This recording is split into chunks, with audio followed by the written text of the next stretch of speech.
پیدا ہونے والے بچے کے بال کاٹنا کیوں ضروری ہے؟ کیا یہ صرف ایک رسم ہے یا اس کے پیچھے کوئی ایسی حقیقت چھپی ہے جو ہماری سوچ سے کہیں زیادہ گہری ہے؟ آج دل کو چھو لینے والی وہ سچائی جان لیجئے جو ہر ماں باپ کے دل کو ہلا دے گی، وہ حقیقت جو ایک ننھے سے بچے کی پہلی سانس کے ساتھ جڑی ہوئی ہے، وہ راز جو صفائی، رحمت اور برکت کے دروازے کھول دیتا ہے۔ شاید کہ ہم نے اسے ایک معمولی عمل سمجھ کر نظر انداز کر دیا، لیکن حقیقت میں یہی وہ لمحہ ہوتا ہے جہاں سے ایک پاکیزہ زندگی کی بنیاد رکھی جاتی ہے۔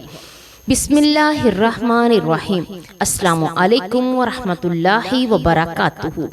جب ایک بچہ اس دنیا میں آتا ہے تو وہ صرف ایک نئی زندگی نہیں لاتا، بلکہ اللہ تعالیٰ کی طرف سے ایک عظیم امانت بن کر آتا ہے۔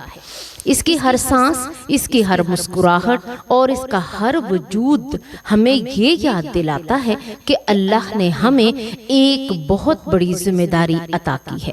اسلام ہمیں سکھاتا ہے کہ اس امانت کی حفاظت صرف خوراک، لباس اور تعلیم تک محدود نہیں، بلکہ اس کی روحانی اور جسمانی پاکیزگی کا خیال رکھنا بھی اتنا ہی ضروری ہے۔ یہی وجہ ہے کہ دین اسلام نے بچے کی پیدائش کے بعد اس کے بال صاف کرنے کو ایک اہم سنت قرار دیا ہے۔ یہ عمل محض ظاہری صفائی نہیں بلکہ ایک گہرا پیغام رکھتا ہے۔ جب بچہ ماں کے پیٹ میں ہوتا ہے تو اس کے جسم پر جو بال ہوتے ہیں وہ ایک خاص ماحول میں پرورش پاتے ہیں۔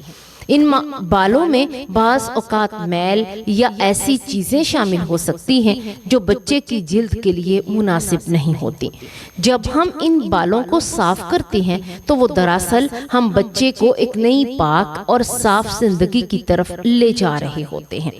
یہ ایک ایسا ہی ہے جیسا کہ ایک نئی کتاب کا آغاز صاف اور روشن صفحے سے کیا جائے۔ نبی پاک صلی اللہ علیہ وآلہ وسلم کی سنت ہمیں اس حوالے سے واضح رہنمائی فرماتی ہے کہ آپ صلی اللہ علیہ وآلہ وسلم نے بچوں کے بارے میں نہایت محبت اور شفقت کا مظاہرہ فرمایا اور ان کی زندگی کے ہر مرحلے پر رہنمائی دی۔ بچوں کے بال منڈوانا اور اس کے وزن کے برابر صدقہ کرنا ایک ایسا عمل ہے جس میں عبادت، صفائی اور سماجی بھلائی تینوں شامل ہے۔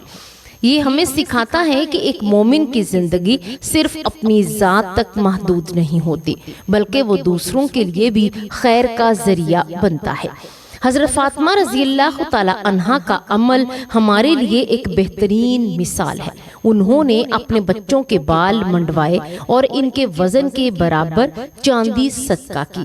یہ صرف ایک روایت نہیں تھی بلکہ ایک عملی سبق تھا، اولاد کی پرورش میں دین کو کیسے شامل کیا جائے۔ ایک ماں کا یہ عمل ہمیں یہ سکھاتا ہے کہ بچے کی تربیت اس کے پیدا ہونے کے لمحے سے ہی شروع ہو جاتی ہے۔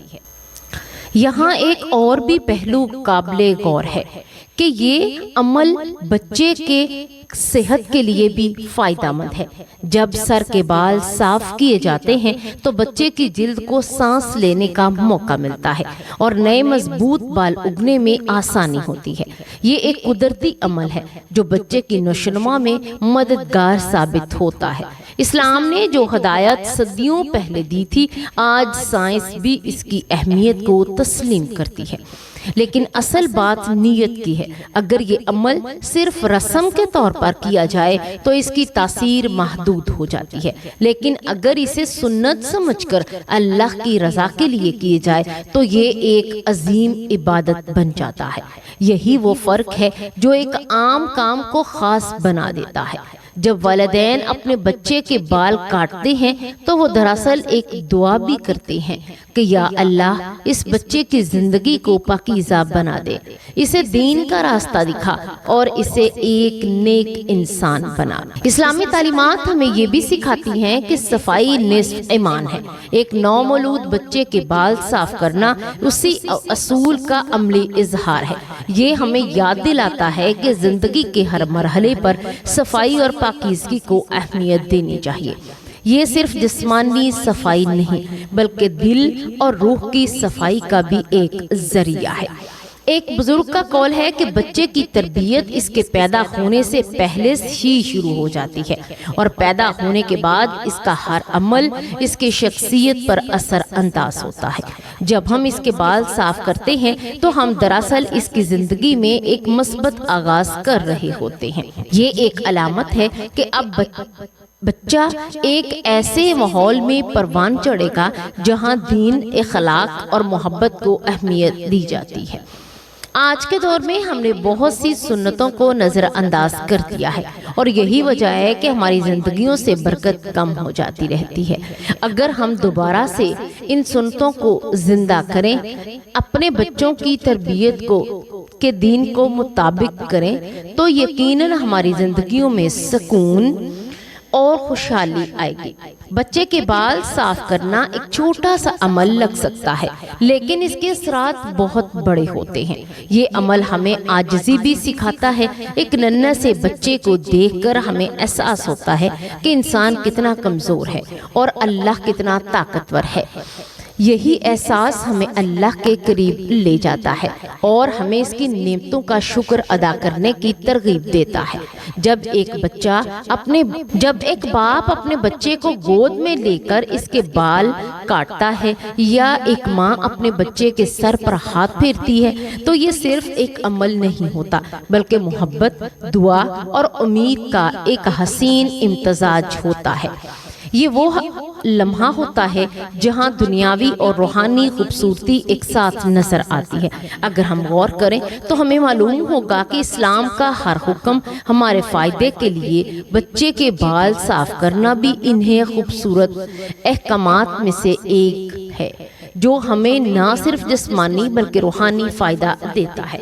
یہ ہمیں سکھاتا ہے کہ زندگی کے ہر عمل میں نیت کو درست رکھیں اور اللہ کی رضا کو اپنا مقصد بنائیں۔ آخر میں یہ بات دل میں بٹھا لیں کہ یہ عمل صرف ایک روایت نہیں بلکہ یہ ایک پیغام ہے۔ یہ ہمیں یاد دلاتا ہے کہ ہماری زندگی کا ہر آغاز پاکیزگی، محبت اور اللہ کی یاد سے ہونا چاہیے۔ اگر ہم اس ایک سنت کو بھی دل سے اپنا لیں تو یہ ہماری زندگیوں میں بے شمار برکتیں کا سبب بن سکتا ہے۔ اللہ تعالیٰ سے دعا ہے کہ وہ ہمیں اپنی سنتوں کو سمجھنے، ان پر عمل کرنے کی توفیق عطا فرمائے اور ہمارے گھروں میں محبت، سکون اور برکت عطا فرما۔ ہماری اولاد کو نیک، صالحہ اور دین کا سچا خدمتگار بنائے۔ اے دنیا و آخرت کی کامیابی عطا کرنے والے، ہمیں ان کی بہترین تربیت کرنے والا بنا دے۔ یا اللہ، بے شک تو مالک ہے، ہماری خطاؤں کو معاف فرما دے اور ہمیں سیدھی راہ پر چلنے کی توفیق عطا فرما۔ آمین یا رب العالمین۔